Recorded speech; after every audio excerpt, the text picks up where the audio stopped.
Salam sejahtera Malaysia, denyut nadi suara rakyat bergema di channel ini.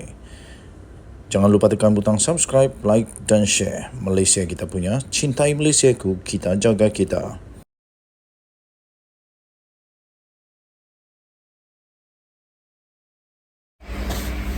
Salam sejahtera Malaysia, denyut nadi suara rakyat bergema di channel ini. Satu ketika dulu ada satu artikel daripada Sahabudin.com, Sahabudin Hussein, yang telah menulis bahawa sebenarnya Tun Mahathir telah masuk perangkap diri sendiri. Tun Mahathir telah masuk perangkap diri sendiri apabila dia membawa kes. Dia mahu supaya kes dia dan Anwar dibawa ke mahkamah dengan menyaman Anwar itu. Sebenarnya menurut artikel itu ini adalah satu perangkap makan tuan yang mana Mahathir telah pun masuk ke dalam satu situasi yang telah memerangkap dirinya sendiri. Selama ini tidak ada bukti yang boleh dipakai untuk mana-mana badan penguatkuasa di Malaysia untuk membuka kertas siasatan kepada Tun Mahathir.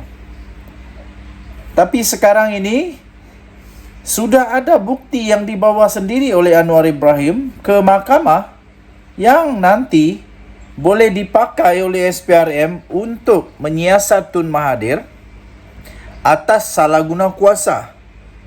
Kerana nampaknya sudah ada bukti. Kemungkinan, hanya sekarang baru kemungkinan saja, kalau bukti itu boleh dapat membuktikan bahawa Mahathir ada salah guna kuasa, ada penyelewengan yang dilihat sebagai conflict of interest, dia boleh ditahan oleh SPRM, dia boleh disiasat oleh SPRM, malah Tun Mahathir boleh sedar-sedar saja rupa-rupanya dia didakwa di mahkamah kerana salah guna kuasa ketika dia jadi Perdana Menteri. Seperti Najib Razak. Adakah kita akan melihat bahawa Najib Razak kali ini menang di dalam sumpah laknatnya? Iaitu Najib punya sumpah laknat memakan Mahathir. Selama ini Anwar sebenarnya tak takut dan menunggu masa untuk membawa Mahathir ke mahkamah. Tetapi nampaknya tak payah dia buat begitu. Tak payah Anwar Ibrahim bersusah payah untuk membawa Mahathir ke mahkamah. Nampaknya Mahathir sendiri membawa Anwar ke mahkamah. Dan ini pastinya membuka ruang yang amat besar kepada Anwar. Peluang besar betul untuk Anwar untuk membuktikan, untuk menimbulkan, untuk mendedahkan bukti-bukti. Mahathir dah jual, Anwar beli. Mahathir jual, Anwar beli. Mahathir jual, Anwar beli. Dan kali ini Mahathir dalam keadaan yang betul-betul masalah. Kerana Anwar berjaya mendedahkan adanya kemungkinan konflik of interest yang telah pun berlaku, telah pun dijalankan ketika Mahathir Perdana Menteri. Iaitu syarikat di mana anak dia bukan satu, bukan dua, malah termasuk juga menantunya yang ada konflik kepentingan ataupun ada kepentingan yang amat besar di dalam syarikat itu, mendapat satu projek bernilai lebih mungkin bukan satu projek, tapi mungkin bukan satu projek ya, tetapi nilai yang mereka dapat tu lebih 200 juta ringgit. Yang kita ingat dulu Najib Razak hanya dapat 42 juta saja, dapat 12 tahun penjara.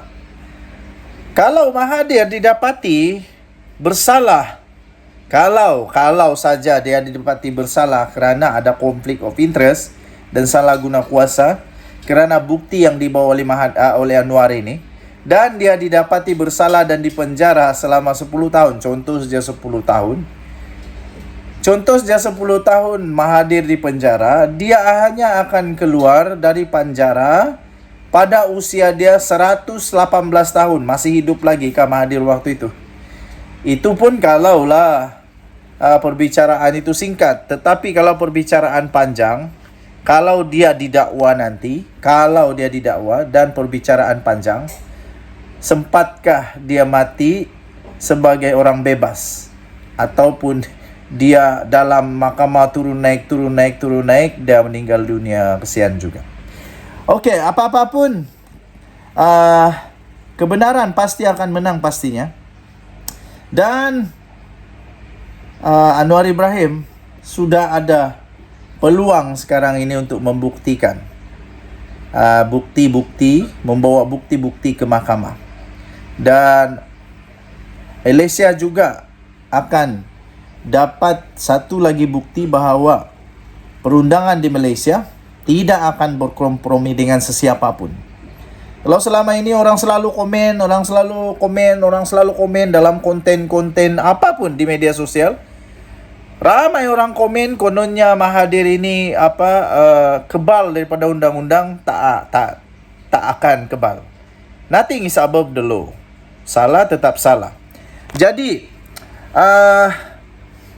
betul jugalah apa yang dikata oleh Sabuddin Husin bahawa sebenarnya Mahathir mungkin tersalah langkah kali ini apabila dia lupa bahawa Anwar Ibrahim adalah Perdana Menteri dan dia adalah Menteri Keuangan.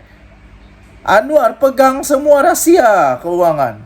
Dia boleh bongkar semua rahsia keuangan. Dia boleh dapat banyak akses kepada keuangan, rekod-rekod keuangan. Dan Mahathir pula tiba-tiba menjual supaya Anwar keluarkan bukti. Apalagi Anwar gembira nih. Dan dia dicabar untuk keluarkan bukti. Dan dia ada kuasa pula. Terpaksalah Anwar, saya fikir dia tak nak juga. Dia tak nak juga untuk keluarkan bukti. Tapi bila orang dah paksa untuk buktikan, Anwar tak ada pilihan kecuali untuk keluarkan bukti. Lagi satu, ketika Anwar berucap tu, dia tak sebut nama siapa pun. Tapi yang Mahathir terasa, tak tahu kenapa, tiba-tiba dia terasa dan dia saman pula Anwar. Lepas tu dia nak minta pula bukti. Terpaksa dengan keadaan terpaksa dan berat hati, Anwar terpaksalah untuk keluarkan bukti-bukti. Baru satu, tunggu nanti, sebab banyak lagi bukti yang mungkin akan keluar kerana ini baru perenggan pembukaan. Baru perenggan pembukaan. Kita tunggu nanti apa lagi bukti yang ada. Jumpa lagi, bye-bye.